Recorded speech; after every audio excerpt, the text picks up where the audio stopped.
Bonjour, voici la vidéo qui devrait vous aider à mieux comprendre vos erreurs dans ce contrôle sur les figures de style. Donc un premier exercice globalement assez bien réussi. Malgré le fait que certains ont inversé le comparé, normalement vous devez voir un petit point sous le vert de la consigne, et le comparant. Comparer, c'est bien ce qui est comparé, et à quoi est-ce que c'est comparé, donc le comparant. L'outil de comparaison aussi, notamment dans le deuxième, il y a eu plusieurs erreurs, c'est bien aussi que, qui est un outil de comparaison, pareil justement à comme, que l'on trouve dans plusieurs des exercices, à ressembler à pareil à, etc. Dans l'exemple numéro 5, certains n'ont pas fait attention qu'il y avait donc plusieurs comparaisons et se sont arrêtés dans le comparant en ne s'arrêtant ici qu'à Corbeil. Or, ça descend bien jusqu'à la fin de cet extrait de poème. Dans l'exercice 2, on est bien sur les figures de rapprochement comme on les avait expliquées en consigne. Il faut justifier votre réponse, ce que certains n'ont pas fait. Je n'attendais pas forcément des phrases complètes, mais justement une petite explication qui pouvait revêtir le fait d'exemple ou d'annotation comme ça rapidement comme je l'ai fait dans le corrigé. Donc on a bien sûr une personnification de nos sapins grâce à leur bonnet, à leur robe et le fait qu'ils saluent, plus une périphrase ici que l'on pouvait aussi observer autour des frères abattus qui mentionnent bien les autres sapins sous forme de troncs coupés qui voyagent par bateau. Dans la deuxième, vous avez un petit peu de mal. J'ai eu des choses autour de porcs fourmillants, de chants mélancoliques, alors que non, la métaphore ici est d'emblée visible sur le début de ce vers libre. L'océan de ta chevelure. À ma connaissance, la chevelure n'est pas un océan, elle est bien comparée à un océan, mais sans outil de comparaison. Donc c'est une métaphore ici de la chevelure ondulante qui va déclencher justement, comme je l'ai noté, ce voyage poétique de Baudelaire. La troisième, globalement, il n'y a pas eu trop d'erreurs, mais il y a eu beaucoup plus de mal à me l'expliquer, à me la justifier. Certes, il y a la majuscule, la faucheuse, mais ça ne suffit pas. Me l'expliquer, c'est me dire à quoi correspond cette allégorie. En l'occurrence ici, avec l'idée du chant, du grand pas moissonnant, fauchant tel un noir squelette, eh bien c'est bien une allégorie de la mort qui est en marche. Ok. Enfin, j'avais précisé à haute voix que Herbillon était un personnage, donc en aucun cas il n'est une figure de style. Le glaive large, c'est bien une métaphore de nos rayons de soleil aveuglants, brûlants, justement jusqu'à aveugler, bien évidemment, Herbillon. Vous faites des pauses quand vous avez besoin dans cette vidéo, puisque bien sûr je vais assez vite pour que ce ne soit pas trop lassant. Là encore, on les avait expliqués à haute voix, les figures de substitution et de rapprochement. Attention, certains sont partis ailleurs ou n'ont pas été capables de nommer les figures de style. De me les expliquer, c'est une chose. Les nommer, c'est quand même ce que l'on attend de vous. Enfin, attention à la consigne, puisqu'on attendait de vous de m'expliquer le sentiment en petit b. Certains n'ont pas du tout expliqué de sentiment. Donc ça veut dire pas de points. Or, c'est ce qui vous rapporte le plus de points en évaluation. Donc on est bien sur une personnification. Pourquoi ? Parce que on a bien ici des caractéristiques humaines, avec le côté joueur ayant perdu la raison. Joueur désignant le feu, c'est une personnification davantage plutôt qu'une périphrase. Et on explique bien ici le côté inquiétant de cette folie incontrôlable qu'est le feu se propageant. Ensuite, dans la partie sur Athènes me montrer mon superbe ennemi, vous avez tous été capables, malheureusement, de me trouver l'oxymore. Or, ce n'est pas du tout ce qui est attendu, ce n'est pas une figure de substitution ou de rapprochement. Nous, on est bien ici sur la personnification d'Athènes, une ville qui ne va pas directement montrer un ennemi, mais une ville finalement, déesse de la sagesse, ici montrée comme une femme auprès d'un dictateur notamment ici. Ce qui peut vous aider quand même aussi pour qualifier peut-être le sentiment présent dans cette figure de style, c'est le fait que Phèdre de Racine est une tragédie. Vous êtes au début de la tragédie, donc faites bien attention à chaque fois à votre paratexte, ça devrait être une habitude qui nous montre bien ici la puissance et la domination donc des Athéniens, de la ville, face justement à ceux qui vont s'opposer à eux. Excusez-moi. Ensuite, de nouveau, on fait attention au paratexte. Vous êtes chez Voltaire. Voltaire, dans un article ici du dictionnaire philosophique, certes, il fallait retrouver ici la périphrase désignant des généraux, des dirigeants d'armée, et non pas les drapeaux. Faire bénir ces drapeaux, c'est vraiment quelque chose qui avait lieu avant un combat, puisque chacun invoquait effectivement Dieu dans son camp. Ça, vous avez pu le remarquer, Dieu et exterminer son prochain, certains me l'ont mis en antithèse. Mais ce n'est pas encore la consigne, on est bien ici à chercher plutôt une périphrase. Évidemment, Voltaire vous évoque ici avec beaucoup d'ironie son indignation totale. Il est totalement contre la guerre et c'est ce qu'il essaye de faire passer par cette figure de style chaque chef, non pas d'armée, mais chaque chef de meurtrier. Enfin, la quatrième, il y avait quand même plusieurs exemples ici que l'on pouvait mettre en avant. Il y a d'abord la personnification. Ici, de l'horloge qui a un doigt qui nous menace. Il y a également surtout l'allégorie du temps qui passe. L'horloge est mise ici comme un dieu sinistre, effrayant, impassible. Okay, donc il y a bien cette peur d'un temps qui menace. Tous ceux qui m'ont parlé de l'énumération, voire de la gradation ici dans sinistre, effrayant, impassible, ce n'est pas, encore une fois, ce qui était demandé. Enfin, dans la dernière, certains se sont arrachés les cheveux. Nuage hagard était donc bien une personnification. On peut voir une métonymie dans cherche une main et une métaphore dans le regard ébouriffé, voire une personnification. Alors je vous précise quand même, ces deux figures de style-là, la métonymie, c'est celle dont on n'a pas réellement eu le temps de parler, mais que vous avez normalement déjà vue, proche de la synecdoque. C'est bien l'idée, comme je l'ai expliqué en classe, même si ce n'est pas un exemple très littéraire, de boire un verre. On ne boit pas un verre, mais le contenu du verre. Donc là, pareil, le migrant perdu qui cherche une main, c'est pas littéralement une main qu'il cherche, c'est ici la partie du corps qui appartient à la personne qui va l'aider. La main étant synonyme justement de compassion. Ça tombe bien puisque le sentiment à avoir ici était bien la compassion et le pathos. Autre figure de style, en réalité, pour moi, davantage qu'une métaphore, même si j'ai compté bon pour la métaphore dans Regard ébouriffé ou la personnification, c'est ce qu'on appelle un hypalage. On a un glissement, finalement, qui s'opère dans le vocabulaire, puisque ce n'est pas le regard qui est ébouriffé, mais c'est bien effectivement des cheveux. Et donc, on attribue des caractéristiques d'un autre élément, ici au regard. C'est ce qu'on appelle l'hypalage, pour ceux qui voudraient en savoir un petit peu plus.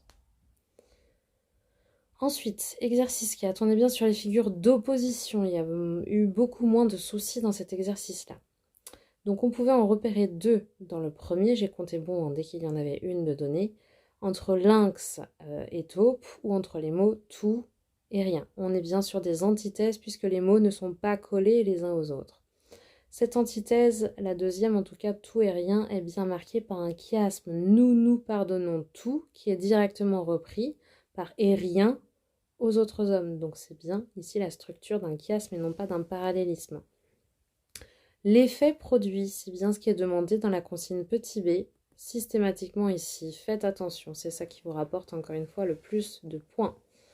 Donc on nous montre bien dans cet extrait d'une fable de La Fontaine ce dont l'homme est capable.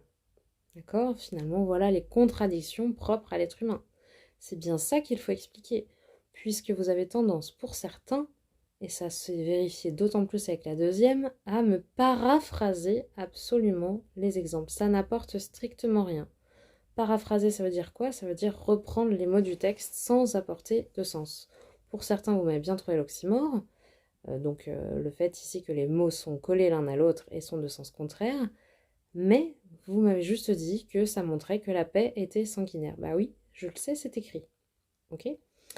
Donc c'est bien autre chose que l'on attend de vous. Quel est justement le but ici ? Eh bien, appuyez-vous encore une fois sur le paratexte. Même si vous ne connaissez pas Mithridate, vous savez normalement que Racine est un auteur de pièces de théâtre, que Racine est un auteur de pièces tragiques, qu'on est à l'acte 3 et les tragédies en comportent 5, on est donc en plein milieu, c'est ce qu'on appelle le nœud de la pièce. Et bien ici, on a bien l'idée de déconcerter et d'annoncer un conflit majeur, puisque c'est bien par la paix que va s'annoncer un autre conflit, donc la paix ne résout jamais rien, comme certains ont très bien su le mettre. Douce violence, vous l'avez trouvé aussi, mais incapable de me dire pour certains à quoi cela faisait référence. Or, la douce violence est un moyen de parler de la beauté. Or, beauté et douce violence sont déjà des choses qui ne vont normalement plus ensemble. On est sur un extrait de Don Juan. Don Juan, c'est même un mot quand même qui désigne, aujourd'hui, dans le langage courant, un séducteur. Donc ça montre bien le bien-être paradoxal, c'est ce que j'ai mis ici, de la fascination d'un séducteur pour une femme.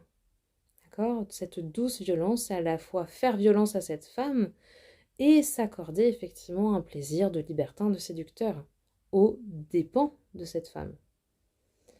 Retour de Voltaire. Candide, vous en avez, je pense, tous entendu parler, ou presque. J'ai cru comprendre que beaucoup d'entre vous l'avaient déjà fait par le passé. On est bien sur un procédé qui s'appelle l'antiphrase, ici avec l'idée d'un spectacle de quelques personnes brûlées à petit feu qui serait un secret infaillible pour empêcher la terre de trembler. Donc c'est bien l'idée que après un tremblement de terre, on a fait des bûchers de manière à brûler les hérétiques. Or, cette antiphrase, cette ironie dénonce bien les absurdités, notamment de l'Inquisition, des intolérances, notamment religieuses, des préjugés qui peuvent mener à penser qu'un événement scientifique serait annulé, serait empêché grâce à un bûcher.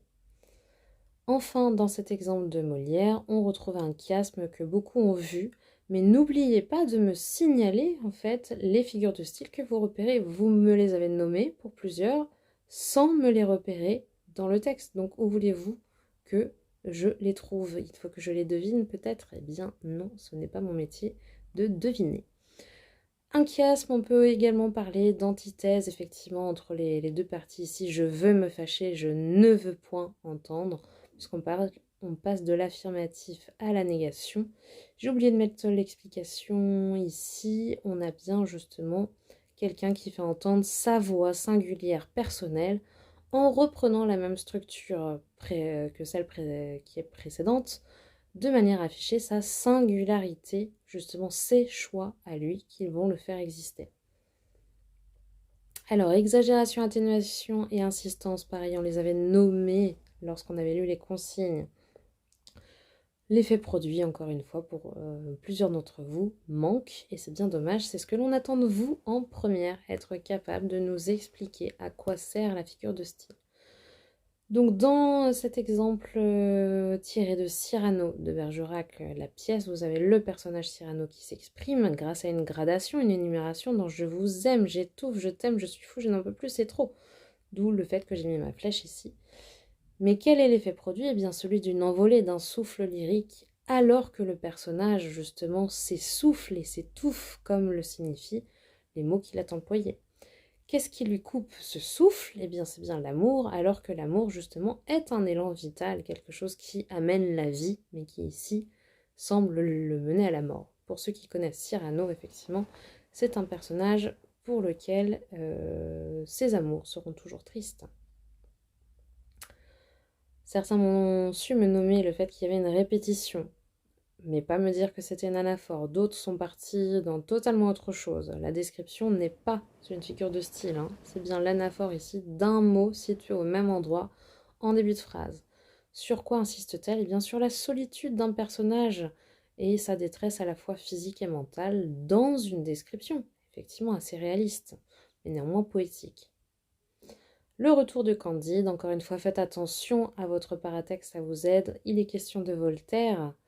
Donc ici, ce qui nous intéressait, c'était bien le fait que l'on parle des cachots. On en parle comment? Comme d'appartements d'une extrême fraîcheur. Vous pouvez donc retrouver la périphrase. Certains ont bien senti l'ironie. Attention, c'est pas qu'il fait froid, c'est qu'en fait les appartements d'une extrême fraîcheur, où l'on n'est jamais incommodé par le soleil, désignent la prison. Les personnages sont emprisonnés. Mais on le fait avec ironie, puisqu'on s'appelle Voltaire et qu'on cherche à faire sourire le lecteur. On peut parler d'euphémisme aussi dans appartement d'une extrême fraîcheur pour finalement atténuer la réalité du cachot sous forme d'un appartement, donc quelque chose normalement de personnel et d'accueillant, d'une extrême fraîcheur pour ne pas dire qu'ils sont en fait glaçants. Okay, et en plus de cela, on ne voit pas la lumière du jour. Encore un extrait de Candide avec le meilleur des mondes. qui aurait dû vous permettre de voir l'hyperbole ici. 9 à 10 000 coquins, on peut parler d'approximation. Certains ont vu ici une hyperbole, les coquins étant quand même ici les soldats. Bien sûr, il fallait repérer l'antiphrase, celle qui désigne la guerre, non pas comme le meilleur des mondes, mais en réalité le pire des mondes.